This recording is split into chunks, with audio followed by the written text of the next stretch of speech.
What's up everyone, it's the Action Figure Freak once again with another wrestling figure video. It's the Wrestling Wednesday, and today I've got the WWE Elite Series 80 Ivar and Eric. I get these lying around since I think my 2019 or 20 Ringside Collectibles order, and didn't open them since then.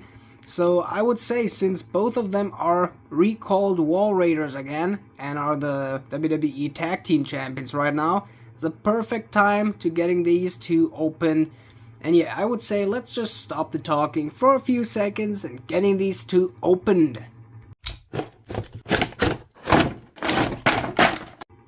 And here we get him like right out of the box. By the way, since we got the Road to WrestleMania again, do you want me to open a few more action figures with wrestling in the concept? So like WWE Elite Ultimate Edition, All Elite, or something else like the New Japan Pro Wrestling figures? Write down in the comments. At first, here's the quick 360 of both of these figures. And yeah, I would say let's just start as always with the articulation of these. Okay, to the articulation, starting off with Eric, we get a normal dotted head joint. Since he and his friend got a big ass beard, he can't really move his head much, so this one works pretty okay, I would say. But I'm not too sure what happens with Ivar. Then we get ball jointed shoulders, pretty nice. Swivels here on the biceps. We got one jointed elbows. Holy shit, has Mattel really gonna fall away. I'm pretty happy that we get now double jointed elbows. Horizontal hinges on all the hands, so including Ivar. We got the ab crunch here, moving pretty good. We got hip swivels also in pretty good shape. We got normal ball jointed legs. These are not moving as good as I remember them. Swivels up here, double jointed. No. Are these one jointed legs? I think so. Or they are stiff as hell. No. These are actually, as you see here, double jointed knees. But on the left leg, they work pretty good. On the right leg, the upper side of the joint won't. Oh my god, now it's snapped in. Holy shit, this was in box way too long, and now it's going to be loose as hell. Yeah. Shin swivels down here, vertical hinged feet, moving way better than I remember. And swivels kinda on here. These elite swivels are weird, or at least have been. I'm not sure if they changed these two, but let's go over to Ivar. Okay, here's Ivar. First up, his head is already loose, which is pretty bad. But as you see, his head can't move that good. And I gotta say, first up, look at his beard. They almost made it black. I think they made his beard way too dark, and also here you see the way it's fading is pretty weird. But let's concentrate on the articulation pretty quick. Ball jointed shoulders, one jointed elbows, ab crunch, swivels on the hips, ball jointed legs, double jointed knees. Shin swivels down on the boot. Vertical hinges on the feet, as well as these weird ass swivels. So basically the same articulation as on Eric. But for the details, I got a lot of stuff to say. So since they don't have their entrance gear on, I think I can show that pretty good. First up here, True Till Death. The tattoo here on Eric's chest. Here they also kind of made it into his articulated chest. So that's pretty nice. We got here all the arm tattoos. Also the hands are tattooed. We got the painted elbow pads here. So like these are pretty good painted, pretty good detailed, I would say. So for WWE figures. But I don't know, something feels missing, but we'll come to that a little later. Let's see here about the Ivar figure. There's a little more detail for a short minute here. the head scans. The open mouth on Eric looks insanely good. So like the face scans are really, really good. So the face print looks pretty good. As well here on the Ivar figure. I don't know, that face print looks pretty good, I gotta say. As I said, the beard is too dark, and I will never get over the chest hair of Mattel figures. It looks on one side pretty good, on the other side it doesn't look good at all. Yeah, we got here another painted elbow pad. It's a little tilted to the side, so like that it should be. We got a rope here, whatever you want to call the skirt. I just got one major issue with it, like this part here. You see on one side it's departed, on the other side it's not. I think, and you can be sure about that, you just can cut into here. I've done this with the NXT TakeOver exclusive debut Rusev.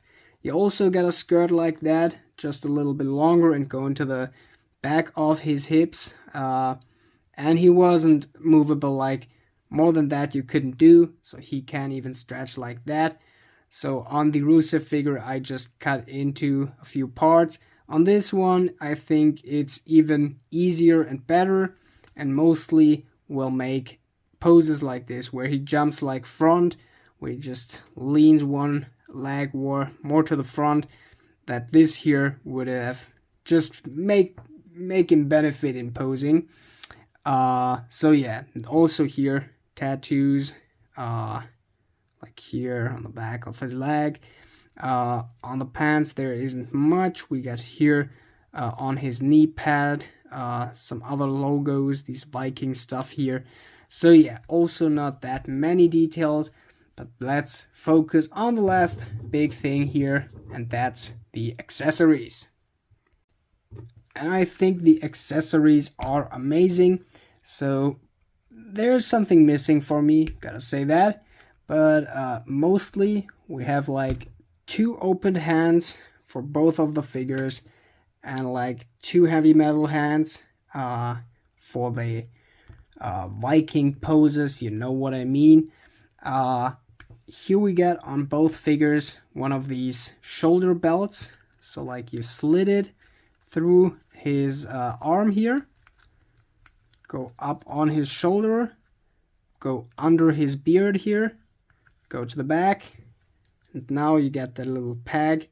So I gotta say these Mattel clothing pegs ain't very good, but we get them still, so it's pretty good. We got here the arm sleeve. I think that's a pretty good decision on what they did. It will hold up, will be stable enough, I think. It goes here into the hand, which is also pretty cool done, and it looks pretty good. It won't fall off, and due to his strap right here, also won't be any issue for him. Like let's put him into a quick pose, and then he got the most amazing accessory piece, like with his entrance gear headpiece. I think that is looking really, really good. Really gonna say that. They could have painted it a little better and a little more maybe, but all in all, gotta say it looks really good. Let's see with the Eric figure, and I think that entrance gear looks even better, but my issue with that is his head. So like same game, just on the other side, put the protector over under his beard, go to the back and snap it right in. So these are having a lot of air between, so you can pop them in pretty easy, I would say. So a little different than most of the other elites I've opened. Let's get here the hands right in, and he also got for the other arm one of these protection pieces. Really nice. Let's put it on like this. Both in slightly different colors. So Eric is going more into the gray color scheme, Ivar more on the black. Then we got this amazing hat piece. Holy, that looks really cool. It's even molded pretty good, I gotta say. So let's take it onto here. And there we come to the issue. I have like two things missing for me. So we got pretty good accessories. Really got that. But I'm missing like fists. I'm pretty happy we get like opened hands for all the accessories. It's pretty good to have these. But I think fists would have been necessary with them. And Ivar is good, but with Eric, I would have wanted to have a second head. I like the screaming face expression. It's pretty good for display. It looks as good as it could. But I think, I don't know, we want to have another one with a closed mouth. That would have been pretty cool. Like, if you do stop motions and stuff, like one guy is always running around with the emote, you know, just screaming all the time. That could look pretty weird. But all in all, gotta say, these two figures are pretty good on the price that I paid on Ringside. Gotta say, these, it was pretty okay for the price. But since I know other brands, meanwhile, since I got like a few more action figures, I gone a long way since starting my collection with only wrestling figures. I gotta say, these ain't the best quality. The only thing Mattel does super good is make him more like playable. So like when I started collecting action figures, I mean, basically I was a child, so I played with them, or way more than I do now. So now it's just like 5 minutes fooling around. Back then it was like 2 hours of playing wrestling matches, and they can withstand a lot of stuff. So when I remembered right that the figure itself broke, never happened to me. I got a lot of wrestling figures, and I think just the Rhino basic figure from the newer basics broke. And I mean, that wasn't even that bad. So it was just a basic figure standing in the back of my arena, just one of the viewers, and then I glued it with a glue gun. So I don't need that arm articulated, but I played pretty rough with these figures, and I mean, the paint mostly came off on the tattoos, on the beard, on stuff like that, on the hair, but they never broke. Not a single one. So like, also, you see? So I don't know if a Marvel Legends would have also withstand that, but most of all these figures are capable of surviving. I don't know how many times a figure from like 2 meters in the air fell out of my shelf, and it didn't broke. So like, just a few accessories sometimes break. So all in all, these are pretty good, but I wouldn't get these again if they would be for the same price as back then. Since they are WWE champions, tag team champions, they'll re-release them, and better, way better. So I would just wait on another opportunity. I think it could only be a few months if they didn't already do it. So yeah, all in all, pretty nice figures. Just wait until the new ones come out. And yeah, with that, since that's pretty much all for today, just wanted to tell you, have an awesome day. Would appreciate it if you could like and sub for more like this. And yeah, so action out. Like, there's nothing more coming. Goodbye. I hope I see you on Friday.